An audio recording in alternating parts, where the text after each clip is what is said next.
اس لیے کہ دل کو پاک اور صاف رکھنا میری سنت ہے، یہ میرے اور آپ کے آقا فرما رہے ہیں۔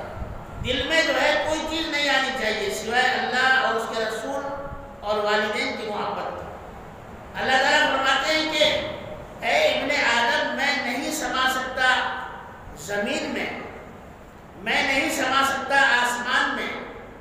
آسمانوں میں، اور میں نہیں سما سکتا عرش اور کرسی میں، اگر میں سما سکتا ہوں تو قلب مومن میں۔ یعنی مومن کا قلب جو ہے وہ اللہ نے اتنا پاک و صاف بنایا کہ اللہ تعالیٰ فرماتے ہیں کہ میں اس میں سما سکتا ہوں۔ سمانے کا مطلب کیا ہے؟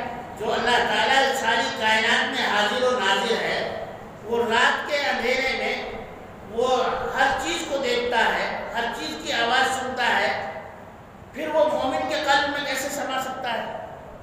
اس کی مثال محی الدین ابن عربی رحمۃ اللہ علیہ نے دی ہے۔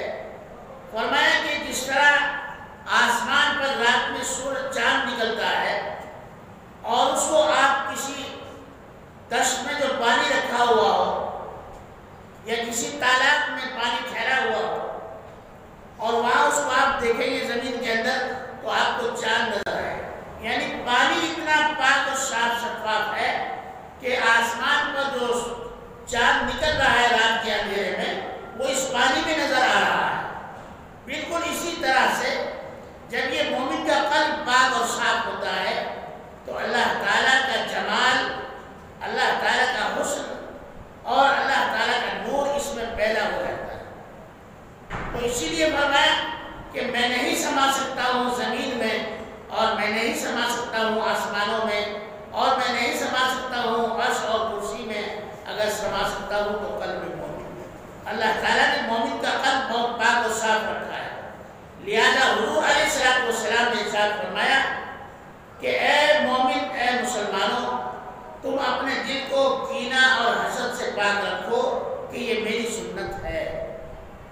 اور فرمایا اسی لیے ہر مسلمان پر واجب ہے، یہ میں نے آخر میں اسی لیے بات عرض کی، اسی لیے ہر مومن اور مسلمان پر واجب ہے کہ اپنے دل کو حسد، بغض اور کینہ سے پاک و صاف کرے، کیونکہ کہ تمام نیکیوں میں سب سے بہتر نیکی ہے، سب سے بہتر نیکی۔